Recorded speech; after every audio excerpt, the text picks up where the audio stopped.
இவனை நினைக்கிறப்ப எனக்கு ஒரு ஞாபகம் வந்தது. அற்புதத்துக்கு இது அரசமல்லியில் பேர் வச்சு இப்போ மகனுக்கு பெயர் சொல்லும்படியான ஒரு சிலாக்கியத்தை ஆண்டவர் கொடுத்திருக்கிறார். எனக்கு என்ன பேர் வைக்கிறாங்க அப்படிங்கிற கேள்வி உங்களுக்கு கண்டிப்பாக இருக்காது.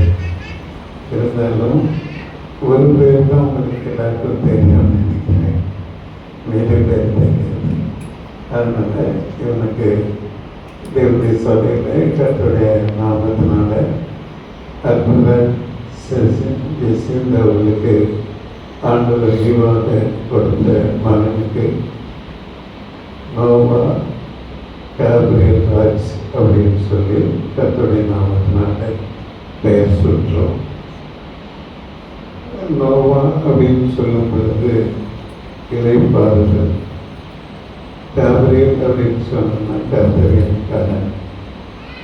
இந்த ஒரு நோக்கத்தோடு கூட தான் அவனுக்கு இந்த பெயர் சொல்லியிருக்கிறாங்க. அதனால் அந்த பெயருக்கு ஏற்ற விதமாக வளர்க்க வேண்டும் என்பதுதான் ஆண்டவருடைய விருப்பம். அந்த விருப்பத்தை ஆண்டவர் அவர்களுக்கு கொடுத்து அதை அடிக்கடி ஞாபகப்படுத்துகிறபடியாக அந்த பெயர் வைத்திருக்கிறாங்க. அதனால் ஆண்டவர் இந்த நோவா ராஜா ஆண்டவர் ஆசீர்வதிக்கணும். இந்த நோவா அப்படிங்கிற பெயர் வந்து நிறைய பேர் என்ன செய்த வைக்கிறது. இப்போ ஜாய் அப்படின்னு சொல்லணும்னா சபையில் 3 ஜாய் இருக்கிறாங்க. சித்திரை அப்படின்னு சொன்னோன்னா அதுவும் 3 பேர் இருக்கிறாங்க அப்படின்னு சொல்லி நினைக்கிறேன். அது மாதிரி நிறைய இந்த பேர்களெல்லாம் நிறைய பேர் என்ன செய்யறாங்க வைக்கிறாங்க. ஆனால் நோவா அப்படின்னு சொல்லிட்டு யாருமே வைக்கிறதில்லை. ஏன் அப்படின்னு சொன்னோன்னா அவருடைய நோவாவுடைய ஆரம்பம் ரொம்ப நல்லா இருந்தது. சரியா தேவனுடைய வார்த்தைக்கு அப்படியே கீழ்ப்படித்தவர். அதே மாதிரி தன்னுடைய குடும்பம் முழுவதுமாக ஆண்டவருக்குள்ள நடத்தப்பட்டிருந்தார். பாருங்க 3 பையன்கள்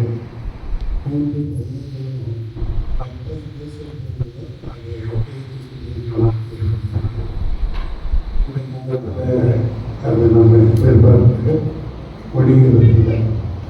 ஆனால் அப்படித்தான் என்ன செய்யணும் இருக்கணும் அப்படின்னு சொல்லி ஆண்டவர் விரும்புகிறாங்க.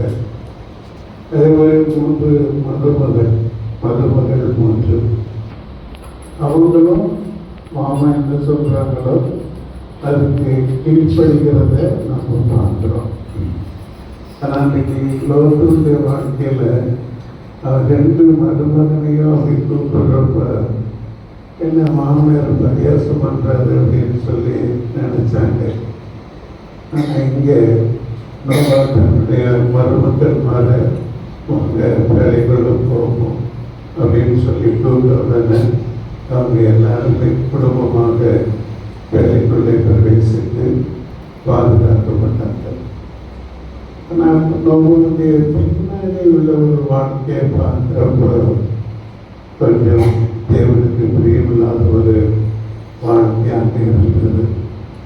அதனால தான் நிறைய பேர் அந்த பேர் என்ன செய்வதில்லை, வைக்கிறதில்லை. ஆனாலும் நோவா அப்படின்னு சொல்லி கூப்பிடுறப்போ நமக்குள்ள ஒரு ஞாபகத்துக்கு வர வேண்டியது முன்னிலைமை பார்க்கிறோம். முன்னிலைமை ரொம்ப முக்கியம் இல்லையா? அவங்களுக்கும் அதுதான் ஆரம்ப காலத்தில் வந்திருக்காங்க.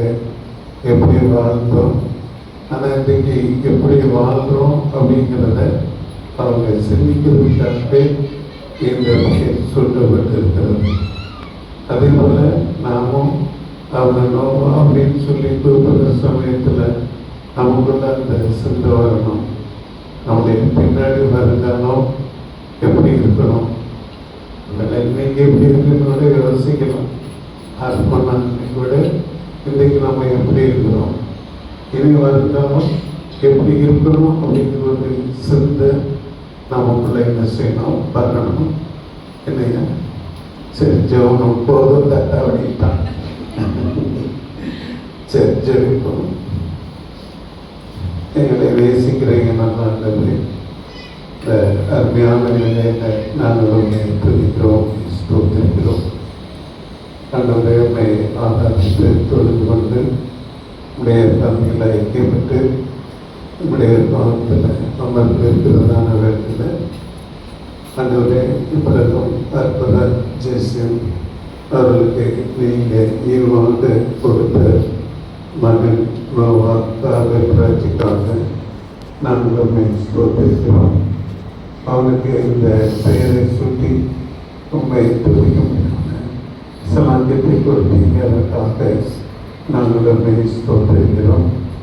அந்த பெயருக்கு ஏற்ற விதமாய் அவன் வளர்க்கப்படவும் அதன் மூலமாக அவருடைய நாமம் மகிமைப்படவும் அநேகரை இளைப்பார்களுக்குள் பிரவேசிக்க பண்ணக்கூடியவனாக இருக்க அநேகருக்கும் நற்செய்தியை சொல்லக்கூடியவனாக இருக்க அநேகர் அறிவிலிருந்து மீட்டுவிட வேண்டும் என்ற வாஞ்சியோடு அன்றைய செயல்படக்கூடியவனாக இருக்க வீரனை ஆசீர்வதிக்க வேண்டும் என்று உங்களுக்கு ஜெபிக்கிறோம்.